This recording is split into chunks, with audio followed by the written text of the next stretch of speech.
कभी सोचा है एक फिक्शनल कैरेक्टर का रियल लाइफ पे कितना इम्पैक्ट हो सकता है? अब जोकर ने 2012 में यूएस के कई सारे थिएटर्स का सिनेरियो बदल दिया था, जिसका कारण हीथ लेजर की एक्टिंग नहीं थी बल्कि जोकर के कैरेक्टर का ह्यूमन ब्रेन के ऊपर इम्पैक्ट था। तो द डार्क नाइट मूवी के जोकर कैरेक्टर ने लोगों के दिमाग पे इतना डीप इम्प्रेशन छोड़ा कि लोग अपने आप को जोकर समझ के वायलेंट क्राइम करने लगे और यूएस की अथॉरिटीज को वहां पे एक्स्ट्रा सिक्योरिटी लगानी पड़ी। अब इस केस के बारे में आगे बताऊंगा, बट अभी के लिए शुरू से शुरू करते हैं। तो यार मैं अपना होमवर्क करके आया हूँ और आज हम पूरा डिकोड करेंगे कि क्यों जोकर सिर्फ एक कॉमिक विलन नहीं बल्कि एक फिनोमिना है और क्यों वो सबसे डेंजरस और आइकॉनिक विलन माना जाता है। जोकर की सबसे बड़ी खासियत है कि उसके पास कोई फिक्स ओरिजिन स्टोरी नहीं है। किलिंग जोकर कॉमिक में वो एक फेल्ड कॉमेडियन था जो कि केमिकल्स में गिर के हमेशा के लिए बदल गया। वहीं बैटमैन 3 कॉमिक स्टोरी लाइन में रिवील होता है कि एक्चुअली एक नहीं बल्कि 3 जोकर एग्जिस्ट करते हैं। एक था द क्रिमिनल, दूसरा द क्लाउन और तीसरा द कॉमेडियन। मतलब कि 3 अलग अलग पर्सनैलिटीज, 3 अलग अलग फिलोसफीज, लेकिन सब एक नाम के नीचे द जोकर। इन स्टोरीज ने एक चीज बहुत ज्यादा क्लियर कर दी कि जोकर का ओरिजिन या आइडेंटिटी कभी सॉल्व होने के लिए बनी ही नहीं। वो एक इंसान नहीं बल्कि एक आइडिया है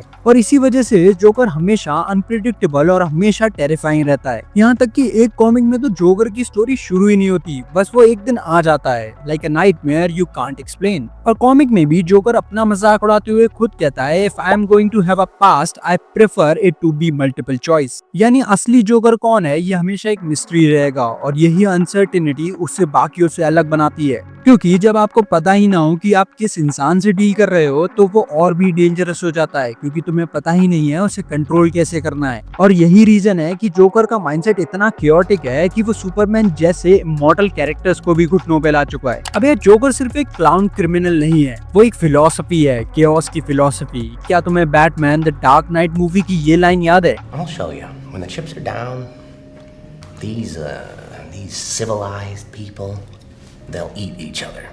अब एक्चुअल में यही लाइन जोकर का कोड डिफाइन करती है। उसके लिए ना पैसा इंपॉर्टेंट है ना पावर, उसका सिर्फ एक ही मिशन है, प्रूफ करना कि इंसान की जो मोरालिटी है वो एक फेक इल्यूजन है। इनफैक्ट कॉमिक्स में तो जोकर ने बार बार इस बात को प्रूव भी किया है। किलिंग जोकर में उसने बैटमैन को चैलेंज किया था। वो कहता है, all it take is one bad day to reduce the sanest man alive to lunacy. और वो ऐसा करके दिखाता है। और ये जोकर का टेरिफाइंग पॉइंट है। वो दुनिया को मारना नहीं चाहता बल्कि वो दुनिया को तोड़ना चाहता है। उसके लिए हर एक चीज बस एक एक्सपेरिमेंट है, चाहे फिर वो गौथम के लोगों को एक दूसरे के खिलाफ खड़ा करना हो या फिर बैटमैन के नो किल रूल को तोड़ने की कोशिश करना हो। जोकर का हर एक मूव सिर्फ एक टेस्ट है। और सबसे स्कैरी बात है कि कभी कभी लगता है कि जोकर के एक्सपेरिमेंट्स काम करते हैं, लोग अपनी ह्यूमैनिटी खो देते हैं और वही जोकर की जीत होती है। अब बैटमैन और जोकर का रिश्ता सिर्फ हीरो और विलेन का नहीं है, ये एक फिलोसफिकल वॉर है जो हर लेवल पे और भी ज्यादा इंटेंस हो जाती है। बैटमैन के लिए एक लाइन है जो कभी क्रॉस नहीं होती,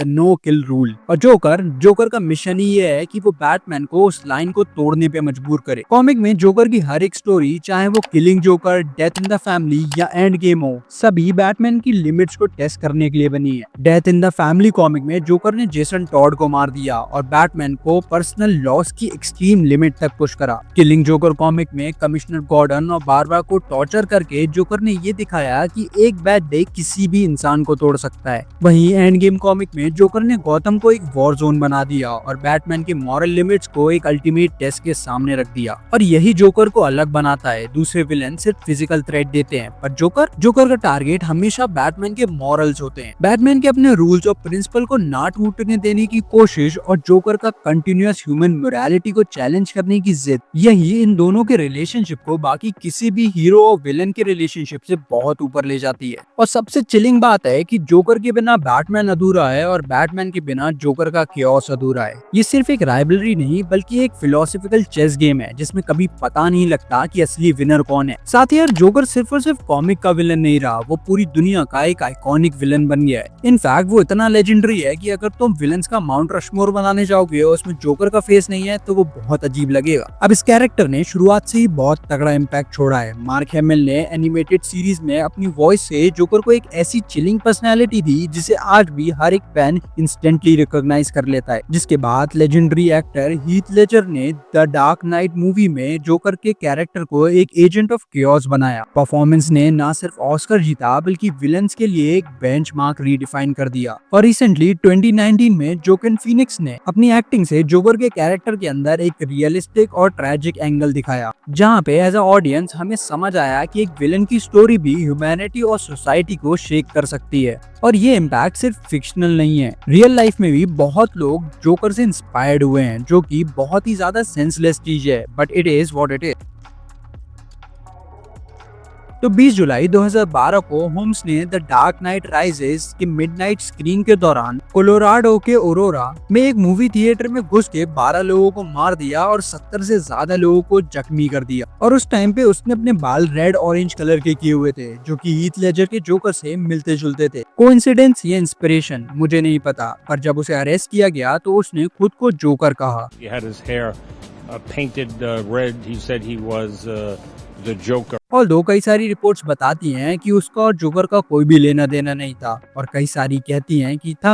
अब सच क्या है तुम खुद पता कर लो, it's all over the internet. तुम्हें सच पता लगे तो मुझे भी बता दे। ऑल्दो आई नो आज के टाइम में ऐसा कोई नहीं करने वाला, बट फिर भी कहना मेरा फर्ज है कि इस सब से इंस्पायर होने की बेवकूफी मत करना। साथ ही जितनी भी जोकर को लगे कॉमिक्स हैं, फिर चाहे वो killing joker, death in the family, 3 joker हो, ये स्टोरी सिर्फ जोकर को विलन नहीं बल्कि एक आइडिया बताती है। केओस, अनप्रेडिक्टेबिलिटी, साइकोलॉजिकल वॉरफेयर, ये जोकर के कोर ट्रेड्स हैं जो उसे हर एक नई जनरेशन के लिए फ्रेश और टेरिफाइंग बनाते हैं। यही रीजन है कि जोकर को आए हुए इतने साल हो गए और उसके बाद कई सारे बड़े और खतरनाक विलन्स आए, बट स्टिल जोकर की position of being the greatest villain को कोई भी हिला नहीं पाया। और यही वजह है कि जोकर का इम्पैक्ट सिर्फ और सिर्फ एक स्टोरी तक लिमिटेड नहीं है, वो हर एक मीडियम में अडेप्ट हो जाता है, और हर अडेप्टेशन के साथ वो ऑडियंस को याद दिलाता है कि विलन भी हीरो जितना कॉम्प्लेक्स, कंपाइलिंग और अनफॉरगेटेबल हो सकता है। तुम खुद सोचो, अगर दुनिया में जोकर जैसा विलन एक ही बार आ जाए, क्या हम अपनी मोरालिटी और सैनिटी को बचा पाएंगे,